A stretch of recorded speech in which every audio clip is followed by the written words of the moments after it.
어느 날 그가 오직 나만을 위해 오신 것을 깨닫고 얼마나 눈물을 흘렸는지 모릅니다.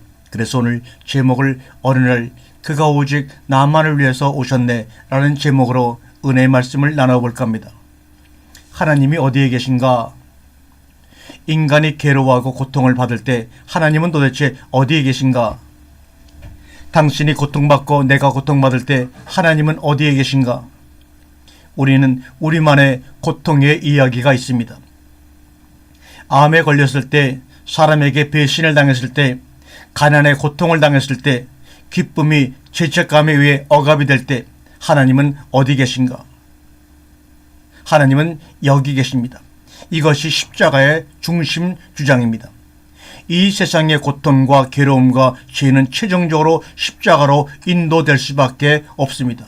항상 중심은 십자가요, 마지막 종착점은 바로 십자가입니다. 우리는 십자가에 못 박힌 그리스도를 전하니라고 고린도전서 1장 23절에 바울 성경은 말하고 있습니다. 마국간에서 태어나 세상에 알려지지 않은 채 성장했고 목수로서 훈련을 받았으며 범죄자로 죽임을 당했습니다. 영광 중에서 더 웃기는 영광이죠. 그런 영광이 어디 있습니까? 세상과 우리를 구원하기에는 이상한 방법입니다. 우리가 살면서 하나님의 영광을 보려면 십자가에 기초해야 한다는 것을 깨달아야 합니다. 우리는 스스로 만든 프레임과 생각의 범위 안에서 항상 권력과 지배와 통제 조건에서 하나님을 생각하려고 하는 습성이 있습니다. 우리는 우리의 형상을 따라 하나님을 만들려고 합니다. 우리가 하나님이 이라면 원했을 것 같은 것대로 하나님을 생각합니다. 하지만 이것은 예수님 안에서 스스로 드러내신 그 하나님이 아닙니다. 우리는 십자가의 빛으로 하나님을 볼 때 가장 분명하게 하나님을 볼 수가 있습니다. 십자가는 인간의 지혜보다 더 지혜로우신 하나님의 어리석음이자 인간의 강함보다 더 강하신 하나님의 약함이며 하나님은 십자가를 통해 자기의 겸손과 종됨을 드러내 주셨습니다. 나는 십자가에서 우리를 위해 모든 것을 버리시고 우리에게 다가오시는 그분의 영광을 보았습니다. 하나님의 존재에 있어서 가장 영광스러운 면은 하나님이 우리를 포기하시기 전에 우리의 죄의 옷을 스스로에게 입히신 것입니다. 칼 바르트 목사님은 하나님이 축복받지 못한 피조물들의 높임받는 하나님이 되기보다 고통 중에서 인간의 죄와 약함을 나누어 가지려고 오셨다고 말하고 있습니다. 하나님이 우리와 같이 되셨습니다.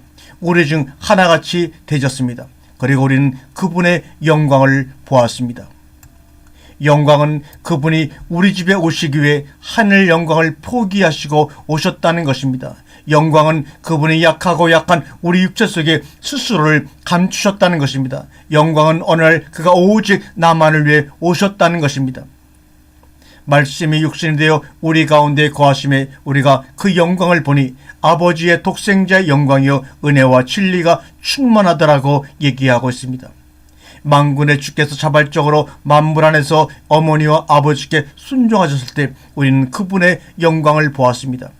천지의 창조주께서 톱과 망치와 못을 사용해서 의자와 탁자를 만드실 때 우리는 그분의 영광을 보았습니다. 만주의 주께서 수건을 두르시고 대야에 물을 나르시며 제자들의 발을 씻길 때 우리는 그분의 영광을 보았습니다. 죽음이 그분을 붙잡을 수 없고 무덤도 그분을 가둘 수 없을 때 우리는 그분의 영광을 보았습니다. 그분이 타락하고 평범한 인간을 오실 때 우리는 그분의 영광을 보았습니다. 하나님의 영광은 단순히 그분의 능력과 힘과 위엄이 아니기 때문입니다. 하나님의 영광은 우주의 환기퉁이, 보잘것없는 행성, 입고 있는 죄의 옷을 버리지 못하고 사망의 두려움 속에서 늘 살아가는 인간들에게 오셨다는 것입니다. 하나님의 영광은 어느 날 그분의 자기의 위엄과 기쁨을 내려놓고 우리의 진문을 두드리러 오셨다는 것입니다. 그리고 영원히 우리 안에 함께 살기 위해 오셨다는 것입니다. 그것이 바로 하나님의 영광입니다. 우리는 일생을 살면서 신앙생활하면서 하나님과 우리 사이에 술래잡기 놀이를 얼마나 많이 했는지 모릅니다. 어렸을 때 술래잡기는 참으로 즐거운 추억으로 우리의 기억 속에 남아 있습니다. 지금도 계속해서 우리는 하나님과 우리 사이에 숨고 찾는 술래잡기가 계속해서 이어지고 있는지 모릅니다. 숨고 싶다. 발견되어야 한다. 발견되는 것이 두렵다.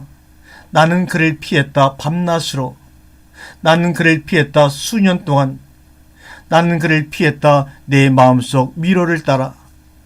눈물 안개 속에서 나는 그에게 몸을 숨겼다.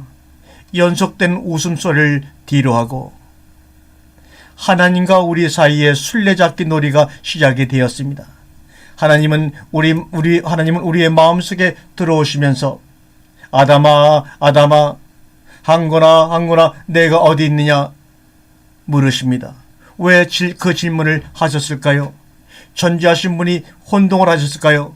하나님이 정말 아담이 있는 곳을 모르셨기에 아담아 아담아 어디 있냐고 부르셨을까요? 이 질문은 성경에서 가장 기억할 만한 위대한 질문입니다. 하나님은 아담에게 숨기를 허락하신 것입니다. 하나님이 바라시는 존재는 하나님 위에서조차 강요될 수가 없습니다. 그것은 자원하는 마음에서 드려져야 합니다. 하나님은 피조물에게 알려질 수 있는 자유와 알려지지 않을 수 있는 자유를 주십니다. 하나님은 눈을 감으십니다. 하나님은 눈을 감으십니다. 하지만 그 이상이 있습니다. 하나님은 아담이 숨는 것만 허락하시는 게 아니었습니다. 하나님은 아담을 찾으셨습니다. 비록 아담이 스스로를 억누르고 있을지라도 하나님은 선택된 자들을 보호하는 주도권을 갖고 계십니다. 하나님은 100가지 세기를 마치신 후에 내가 순례가 될게라고 말씀하십니다. 선지자는 우리는 다 양 같아서 제 길로 갔다고 말씀하고 있습니다. 누가 숨는가? 문제는 이것입니다. 내가 숨느냐 하나님이 숨느냐. 자기의 우선순위를 바꿔야 한다는 것을 아는 사람, 지난날의 기도를 기억할 수 없는 사람, 성공을 앞당기기 위해 모든 것을 계산하지만 성공에 집착한 나머지 진리를 보지 못하고 다른 사람의 진리를 보는 것을 막는 사람, 사랑하지 않고서는 알 수 없는 것들을 사랑하지 않고 알려고 하는 사람, 부모나 남편이나 자식이나 하나님에 대한 분노로 가득한 사람, 그의 분노는 아른같이 차갑기만 합니다. 스스로에게조차 그것을 인정하지 않습니다. 분노는 그에게서 새어나와서 그의 인간관계와 마음을 부식시키고 맙니다. 그와 그녀는 숨고 있습니다. 아담과 하와는 숨고 있는 것처럼 바로 당신과 그녀는 숨고 있습니다. 우리는 숨고 꽁꽁 피하지만 하느님은 찾으시는 분입니다. 서두르지 않고 발걸음을 흐트리지 않으시며 멈추기를 거절하시며 그와 그녀가 숨고 있는 그곳을 찾아서 우리를 찾아내시고 마시는 분이 바로 하나님이십니다. 나는 언제쯤 숨는 것을 그만두는 용기를 얻을 수 있을까? 바로 내가 사랑받을 때입니다. 내가 사랑받았다고 확신할 때 우리는 숨는 것을 그만두는 용기를 가질 수가 있습니다.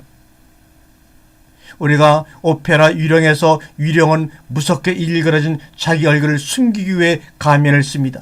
그리고 자기 존재와 잘못된 행동을 숨기기 위해 오래된 오페라 하우스 안에 들어박혀 삽니다. 하지만 크리스티는 그의 마음을 감동시킵니다. 이 오페라 유령의 이야기 절정에서 그의 간면이 제거됩니다. 순간 그는 알려지기로 보여지기로 결심을 합니다.